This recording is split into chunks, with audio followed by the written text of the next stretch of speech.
Telling our story has always been part of one of our three strategic pillars. Scott Green is not your typical university president. As a former corporate CEO, he has written several books about business theory, but this newest book is different. We've been through three major crises in 4 years. It's why he and co-author Temple Kenyon came together to share their message. It speaks to a pretty broad audience because there's a lot of other information in there, whether you're a CEO or a leader or a manager. It really truly is a handbook. From seemingly insurmountable budget constraints to the COVID-19 pandemic, the two former U of I students, now administrators, dive into what's worked and what hasn't every step of the way. We were very honest in here.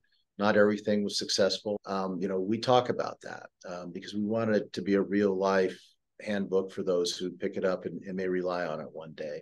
COVID was kind of a unique crisis. Hopefully we never have to deal with something like that again. But do you think some of those lessons are still applicable in other instances?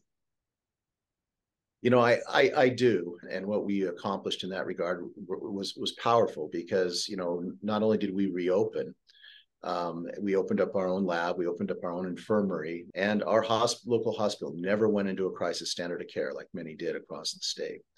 So, that's our community coming together, and we're just very proud of that. This horrible crime has affected all of us. But they both agree nothing could have prepared them for what would come in November of 2022, the brutal murders of 4 University of Idaho students just off campus. It was probably one of the saddest moments for this campus in our history, and to deal with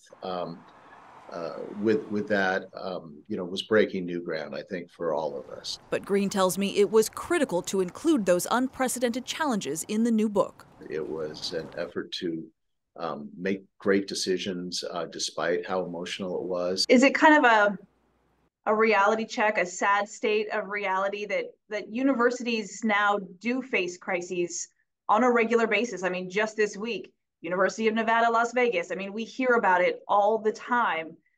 This seems more relevant now than ever.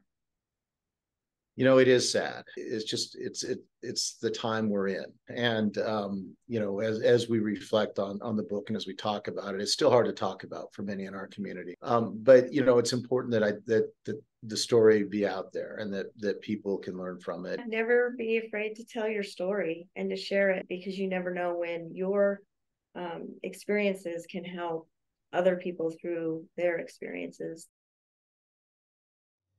And that was Whitney Ward reporting. Now, the university's portion of proceeds from book sales help fund the Vandal Healing Garden. It's meant to be a quiet place on campus to reflect on students whose lives have been cut short.